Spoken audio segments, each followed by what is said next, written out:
हा.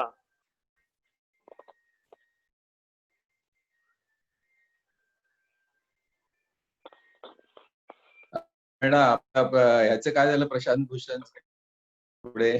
प्रशांत भूषणचं आता ते उद्या कळेल, उद्या का परवा आहे ते. बहुतेक ते घटनापीठाकडे जायचं असा काहीतरी निर्णय देतील लार्जर बेंच कडे, आणि हा 7 तारखेला रिटायर होतो तो काहीतरी करेल त्याच्या अगोदर. Mishra is retiring on 7th. Okay. 2 की 7 2 तारखेला काहीतरी ऐकलं. 2 आहे का? या आठवड्यात आहे मला वाटतं तो. असं 7/9 का 2/9 असं काहीतरी रिटायरमेंट आहे त्याची.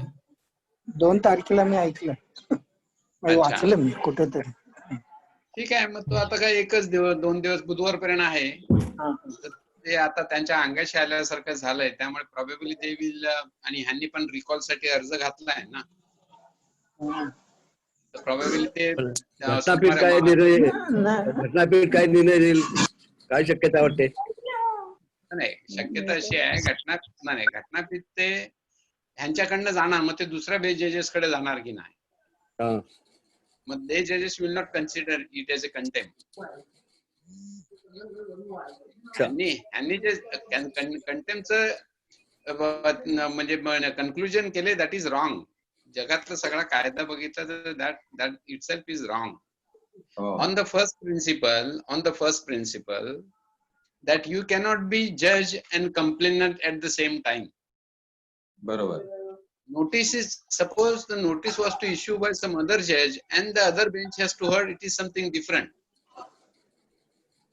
This is the same man issues notice and he hears the matter. So that is basically against the basic natural principle of justice, that you cannot be complainant and judge at the same time. यामध्ये जजला माहिती नाही का काय हे जे principles आहेत किंवा code of conduct, त्या सुप्रीम कोर्टच्या जजला माहिती नाही का? ते एवढी लायकी पाहिजे ना, तेवढं मनाचं भू पाहिजे, कारण त्याने तेच ठरवलंय की ह्याला शिक्षा द्यायची, म्हणजे असं काहीतरी केलं पाहिजे. ऍक्च्युली जेव्हा कोणी ऑब्जेक्शन घेतो की I don't want my matter before you, the जज openly says okay, if you feel like that please get my remove from my hand, go before another जज. याच्यामध्ये मला काय वाटतं की ही मॅटर जे आहे ते ह्या स्टेजला पोहोचलाय की आरोप सिद्ध झालेले आहेत, फक्त पनिशमेंट देण्यासाठी उद्याची दिनांक आहे. तर या परिस्थितीमध्ये हॅलो, त्याच्यात त्यांनी आता जी ऑर्डर पास केली ना पनिशमेंट दिल्याची, ती रिकॉल करा. See there are 2 things. Cancel करा असं सांगितलं नाही, रिकॉल करा. See recall has a meaning little, I mean more what I would say soft than cancel. And if it is recall, then there are 2 ways. Some other bench may hear it of the 3 judges, or in view of the application that it should go before a larger bench, it may recall and go for hearing before 5 judges also. म्हणजे cancel करणं हे त्यांना अपमानास्पद वाटत होतं. That's why it's normally it is mentioned that recall it. In fact recall करणं या स्टेजला सुद्धा सुप्रीम कोर्टाच्या दृष्टीने ते म्हणजे त्यांनी एक प्रकारची हार मानल्यासारखं होईल, नाही का? पण आता करण्याशिवाय पर्यायच नाही त्यांना, तसं करण्याशिवाय पर्याय. Recall order, even I have argued and got a recall order in Bombay high court. पण ते पॉइंट आउट केलं की this is on the face of it, you have forgotten something which ought to have been taken into consideration before you made up this mind. तर आणि तो basic issue आहे ना, की कोणी जगातले लोक हसतील यांना की तुम्ही नोटीस इश्यू केली की तू चोर आहेस आणि तू जज करतो. That is not at all the law. हे समजण्याची कुवत पण नाही राहिली, असं झालं. अर्थात त्याच्यात काय ही सगळी ते म्हणजे अरुण मिश्रा काय, आणि आता हा माणूस अतिशय हुशार आहे, पण तो असा वागतो कारण तो पॉलिटिकली आहे थोडासा. Gavai, he is a son of Rasu Gawai, who was our Sabhavati at one time. आपला विधानसभेचा. अच्छा. आशिषला माहिती आहे, रासू गवई होते ना, त्याचा मुलगा आहे तो. आणि तो यंग पण आहे, खूप यंग पण आहे. यंग आहे आणि ही सुपरसिडेड सो मेनी जजेस. लोक काय बोलतात माहित नाही, पण he was one of the person whose statement was taken for granted that Loya was died of heart attack. He was present in that marriage, something like that. So people say he got that benefit अच्छा, early to supreme court. Yes yes. म्हणजे हे असेच प्रकार चालले. त्यामुळे तो खूप लवकर सुप्रीम कोर्टात गेला. आहे हुशार. मी आपल्या अँड्रू कोलासूची एक मॅटर त्याच्या पुढे आर्ग्यू करत होतो. त्यांच्या कॉलेजला ते हे देत नाहीत, प्रायव्हेट कॉलेज आहे म्हणून गव्हर्नमेंट शाळेला हे अनुदान देत नाही. हा, शाळेचं अनुदान देत नाही. तर त्यांचा गव्हर्नमेंटचा स्टँड असा आहे की आम्ही मराठी माध्यमला देतो, इंग्लिश मिडियमला देत नाही. ते on the basis of discrimination, because there is no definition of English school is different in the Marathi school under the secondary school code of जे आहे मुलाचं. तर त्याने ते सांगितलं येस वरती सिस्टम, तो ताबड म्हटलं आणि सेटल लॉ आहे, पण ऍडमिट केलं आणि ठेवून दिलं. म्हणजे माणूस बरा आहे तसा तो, पण झोन व्ह्यूज अल्टिमेटली. शेवटी एक गोष्ट लक्षात ठेवा की माणूस आहे, नथुरामी माणूस, जुदासी माणूस, महात्मा गांधी आणि येशू ख्रिस्त हे माणूस. So everybody has his own way. Modi is also माणूस. त्यामुळेच माणूस असल्यामुळे त्यांच्यावर चेक असणं आवश्यक आहे. एक्झॅक्टली. म्हणून विवेक. हा, म्हणजे एखाद्याला देव बनवलं की त्याच्यावर चेक ठेवायची गरज नाही, तो करेल ते बरोबर. असं बरोबर तसंच झालंय ना. ते झालंय कसं, उत्क्रांतीवादात माणसं म्हणजे धर्म आणि राजकारण एकाच जवळजवळ सारख्याच प्रमाणात वाढत गेलाय ना. संस्कृती घ्या, कॉन्स्टंटाईनची संस्कृती घ्या किंवा अशोकाची संस्कृती घ्या, आणि त्यामुळे धार्मिक संस्कृती आणि राजाची संस्कृती, त्यामुळे राजा म्हणजे देव. नसेल राजा देव तर राजाच्या दरबारात जो अभ्यास केलेला ब्राह्मण आहे असं. आता युरोपमध्ये कॉन्फ्लिक्ट झालं की पोप मोठा का राजा मोठा, म्हणून ते युरोप एवढं लवकर सुधारलं. आपल्याकडे ते अजून झालं नाही. आपल्याकडे देवेंद्र अजून सांगतो सगळी देवळं उघडा. मग आता काय बनणार? आता देवळं उघडणे महत्वाचं आहे. लोकांना पण पाहिजे. त्याच्यावर टाकलं होतं फादर वेन्सीने की हे देवाचे भक्त जे आहेत ते माझ्या बाजूने आहेत, करोनाच्या बाजूने आहेत ते. असं करोनाला पण ते खूप लोकांना कळली नसेल. Father has done it very wonderfully. त्यामध्ये एक आर्ग्युमेंट अशी येते की म्हणे सरकारने बार ओपन ठेवलेत, पण अजून मंदिर आणि चर्चेस बंद का ठेवली आहेत मग?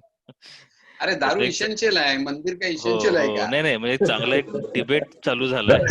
दारूमध्ये सॅनिटायझर आहे. हो, म्हणजे हरिवंशराय बच्चन जे म्हणायचे की भेद करा ती मंदिर मस्जिद, मेल करा ती मधुशाला, तसं. बरोबर. त्यामुळे मंदिरामध्ये सगळे एकत्र जमतात आणि इथे दारू घेऊन जो तो ते घरी जातो ना. पण दारू घेऊन नाही, दारूचे बार आहेत ना, पब्स आहेत ते. बार आहेत की नाही, घरी जातो ते वेगळं झालं. That is shopping, window shopping सारखं झालं. आणि बार जरी असले तरी बार मध्ये बसणारे लोक जे आहेत ते लांब लांबच बसतात. ते काही एवढे जवळ येत नाहीत धार्मिक याचे.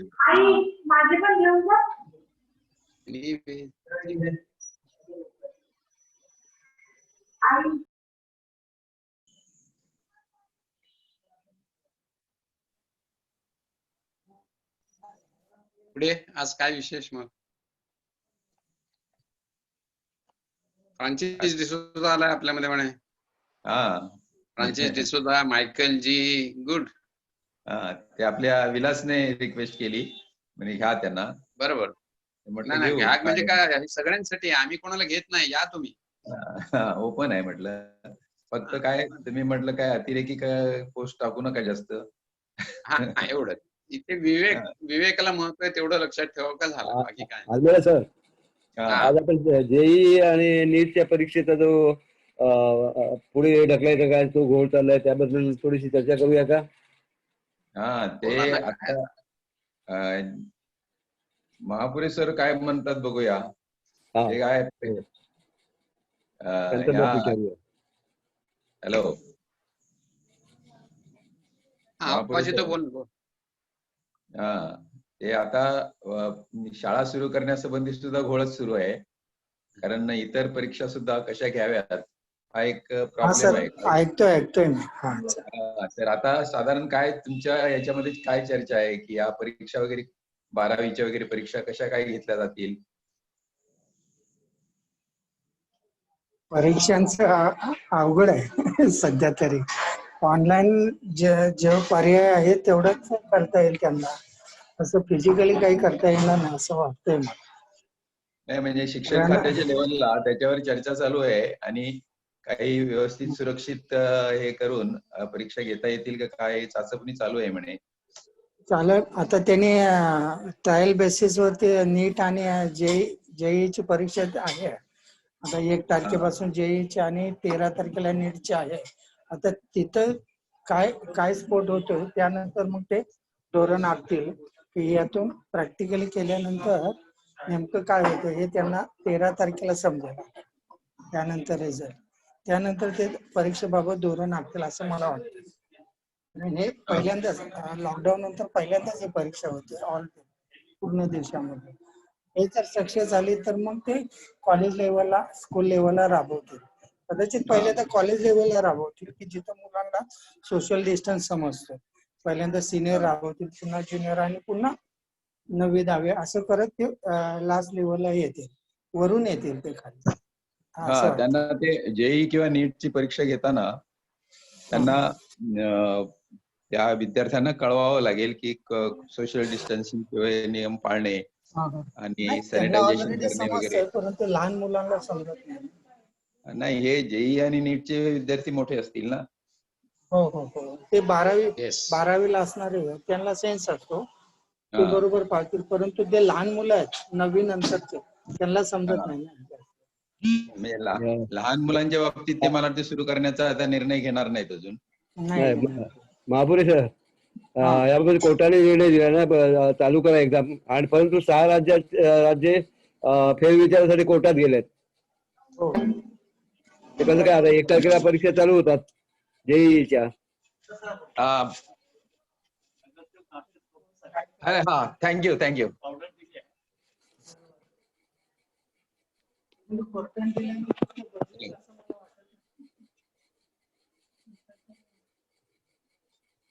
हॅलो.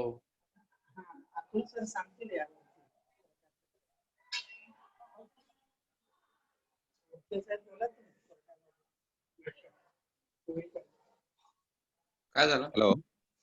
बोला ना.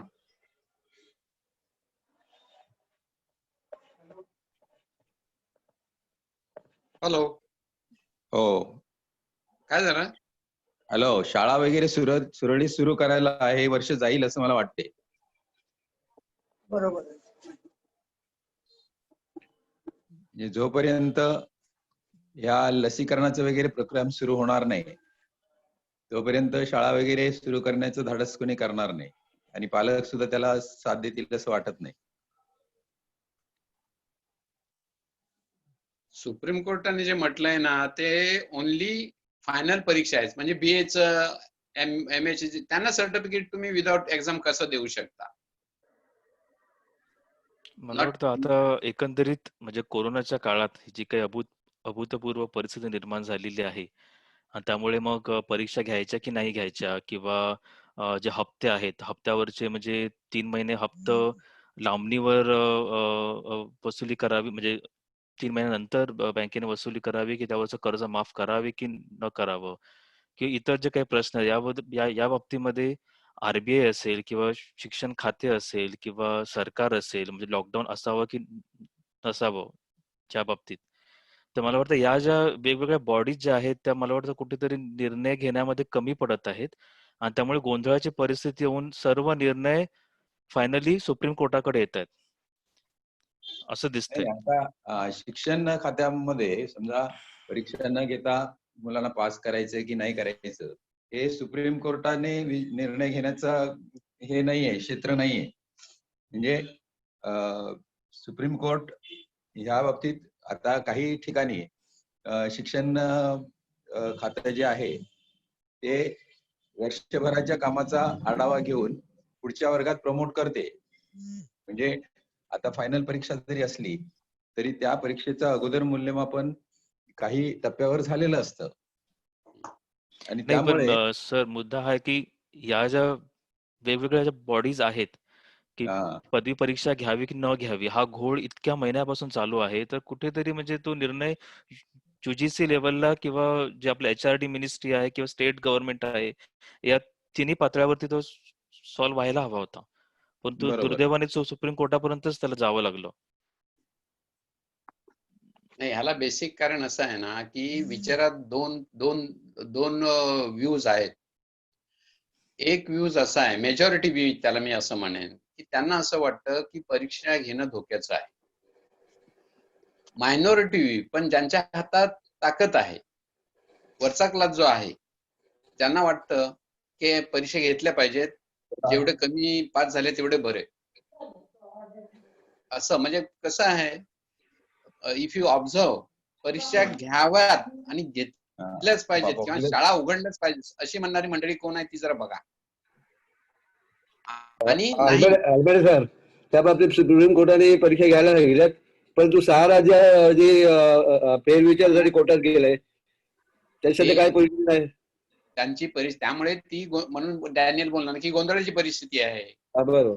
आता त्यामुळे सुप्रीम कोर्टाला सुद्धा हे बघ, सुप्रीम कोर्टाला काय वाटलं, त्यांच्या पुढे आर्ग्युमेंट सुप्रीम पुन्हा शेवटी माणसाला काय वाटतं, अरे डिग्री मिळणार, मग डिग्री कशी विदाऊट परीक्षा द्यायची. आता परीक्षेत सुद्धा तुम्ही जसं आल्मेडा सर बोलले की असेसमेंट असते ना, असेसमेंट असते आणि त्याच्यावर परीक्षा न घेता सुद्धा तुम्ही you can offer a degree. पण आता सुप्रीम कोर्टाची तेवढी ताकद नाही झाली समजा, किंवा त्यांनी घेतलं असेल, त्यांना जे सांगितलं वाटलं असेल ना असं, कारण शेवटी it's opinion of a person, may be 1%, 10%. तर त्यांना असं वाटलं, शेवटी कसं इट्स ओपिनियन ना, it's not it's not scientific investigation की नाही परीक्षा घेणे शास्त्र शुद्ध आहे का नाही. It's a matter of opinion. आणि बेसिकली डेमोक्रेसीत कसं की आपलं आता त्याच्यावर काही हे घेता येणार नाही, पण मग कुठे सुप्रीम कोर्ट चांगला विचार करेल असं वाटून लोक सुप्रीम कोर्टात गेले. पण सुप्रीम कोर्टाने वाटलं असं एक प्रॉब्लेम असा आहे की बेसिक प्रॉब्लेम काय, it's a health. All your things in the life are important provided you are a healthy person. Can you put somebody's health in jeopardy or in danger in the name of his year will be lost or few months will be lost? But when I argue, the arguments are on both sides. But in majority, I think what is wrong if 6 महिने काही परीक्षा गेल्या किंवा 1 वर्ष मागे टाकल्यामुळे काय होणार आहे? What will happen? आलमेडा Saheb, Yes. माझा मुद्दा असा आहे की आता तुम्ही कायद्याचा अभ्यास केलेला आहे, तर सुप्रीम कोर्टाने हा जो काही निर्णय घेतला पदवी परीक्षा घ्यायला पाहिजे तसा, तर त्यामध्ये असे कुठले निकष वापरले असतील असं तुम्हाला वाटतं तुमच्या दृष्टिकोनातून? कारण कसं झालंय, आपल्या देशाची एक मिनिट मी पूर्ण करतो माझं, म्हणजे परत बोलायला नको. कसं आहे म्हणजे आपल्या देशातली सध्या परिस्थितीतली सगळी मला परिस्थिती अशी जाणवते की काहीतरी एखाद्या गोष्टीतनं पळवाट पाहिजे असेल सरकारला किंवा त्यांची हतबलता जिथे असेल ते सगळं सुप्रीम कोर्टाच्या ह्याच्यात सोपवतात आणि मोकळे होतात आणि मग सुप्रीम कोर्ट त्याचा काहीतरी निर्णय देते, काहीतरी म्हणजे त्यांना जो योग्य वाटेल तो. पण असे परीक्षेच्या आता हा जो काही निर्णय दिला ह्याचा जर प्रॅक्टिकल आपण विचार केला तर असंख्य अडचणी आहेत परीक्षा घेण्यामध्ये ना. म्हणजे परीक्षा घ्यायचं तर आउटस्टेशनचे स्टुडंट्स येणार, त्यांची राहायची काय प्रोव्हिजन होणार, त्यांचं कन्व्हेन्सचं काय असणार आहे, ते राहायची प्रोव्हिजन झाली त्यांच्या खाण्यापिण्याची काय असणार आहे, कारण काय एका दिवसाकरता किंवा 2 दिवसाकरता नाही ते येणार परीक्षेला ना. अशा सगळ्या गोष्टी प्रॅक्टिकल अडचणी असताना सुद्धा सुप्रीम कोर्ट जर असा निर्णय देते तर काय निकष काय वापरले असतील, काय त्यांनी कायद्याचा कस तिथे लावला असेल, तुमचं काय म्हणणं आहे? मी एक वकील आहे, आपण सोशल मीडियावर बोलतो. सुप्रीम कोर्टात सुद्धा काय चालतं म्हणजे सुप्रीम कोर्टाची सुद्धा लेवल म्हणजे इट इज डायल्युटेड नाव. जे आपल्याला शांतिभूषणच्या ह्या प्रशांत भूषणच्या बरोबर, exactly. Supreme Court ought to have decided what is important. एक बेसिक आहे की what is important in life, your health. Exactly. All other incidents come after your health, no? Yes. What is basic? Now, if your health is in danger, are you interested in getting the award? Exam is award, no? बरोबर. Y supreme court कुड not think बाबा all right of course त्यांनी तसं काही fast त्याने काय सांगितलं so taking exam is not our domain, so you go to the university grant commission and discuss with them. Now it ought to be, and according to me it should be, the principal, the vice chancellor and university and the professor should decide that this is the procedure. Ultimately in written exam or oral exam, what are we doing in that 3 hours or half hour, what they have performed during last so many years. So why not make upward, and for this year we declare that they are passed, or all right, put it off all for a year. नाही, कारण कसं आहे, आलमेडा सरांनी सांगितल्याप्रमाणे की अख्खा जवळजवळ वर्षाचा तसा इव्हॅल्युएशन करण्याचा स्कोप आहेच ना विद्यापीठांकडे. बिकॉज कारण मार्च मध्ये हे सगळं चालू झालं आणि तोपर्यंत बऱ्यापैकी सगळं म्हणजे फक्त परीक्षा, अर्ध्याच्या परीक्षा झाल्या पण होत्या. म्हणजे असं पण नाही की संपूर्ण सगळं काय राहिले किंवा एक 6 महिन्यानंतर यांना हे करायचं असं. तरी पण सुप्रीम कोर्ट अशा पद्धतीचा निर्णय देते, विच इज लिटिल, म्हणजे ते थोडस स्वीकारायला किंवा हे करायला हे आहे ना. It is not digestible in majority. सगळ्या गोष्टी एक्झॅक्टली. एक मुद्दा मला साध्य काय म्हणायचा आहे. करायचं, परत प्रायव्हेट युनिव्हर्सिटीने परीक्षा कॅन्सल केल्या, रिझल्ट दिला आणि सगळं पदवी दिल्या. आपल्याकडे तसं नाहीये, पण फॉरेन मध्ये ज्या सेमिस्टर असतात त्या सेमिस्टर मध्ये it is not necessary they take the exam. आता सुद्धा they bypass also the exam. नवीन शैक्षणिक धोरण जे येते त्याच्यामध्ये त्यांनी तसंच ट्रेंड आणलंय. याच्यात मुद्दा मला मांडायचा आहे तो असा आहे की परीक्षा घ्याव्यात की नाही घ्याव्यात. जोपर्यंत आय थिंक पदवी परीक्षेचं हे आहे, कन्सर्न आहे, मला वाटतं या परीक्षा आपण ऑनलाईन घरी बसूनही घेऊ शकतो. त्याच्यात मला वाटतं हे का नाही घेत आहे त्याचं कारण असं असू शकतं की त्यांना वाटतं मुलं घरी बसून कॉपी करतील. तर त्याच्यात माझा मुद्दा असा आहे की करू दे ना, काय प्रॉब्लेम आहे. तुम्ही प्रश्न असे टाका की ते किती कॉपी करणार. सगळ्या प्रश्नांची उत्तरं गुगलवर काही मिळत नाही, सगळ्या प्रश्नांची उत्तरं कॅल्क्युलेटरवर करता येत नाही. मी कॉम्पिटेटिव्ह एक्झामला शिकवतो, त्यामुळे मला माहिती आहे की कॉपी करूनही खूप चांगले मार्क मिळवता येत नाही. त्यामुळे आपण आपल्या पदवी परीक्षा अशी करू शकत नाही का की तुम्ही घरी बसा, घरी बसून पेपर लिहा, पण त्या परीक्षेचा वेळ लिमिटेड असेल. युएस मध्ये जी एम्स चांगल्या एक्झाम्स आहेत, फॉर एक्झाम्पल तिथे काही एक्झाम घरी बसून मुलं देत आहेत, तर आपल्याकडे असं करता येणार नाही. That is one of the way. I mean if it is that necessary की परीक्षा पाहिजेच पाहिजे, so that is the way where the health is not in danger.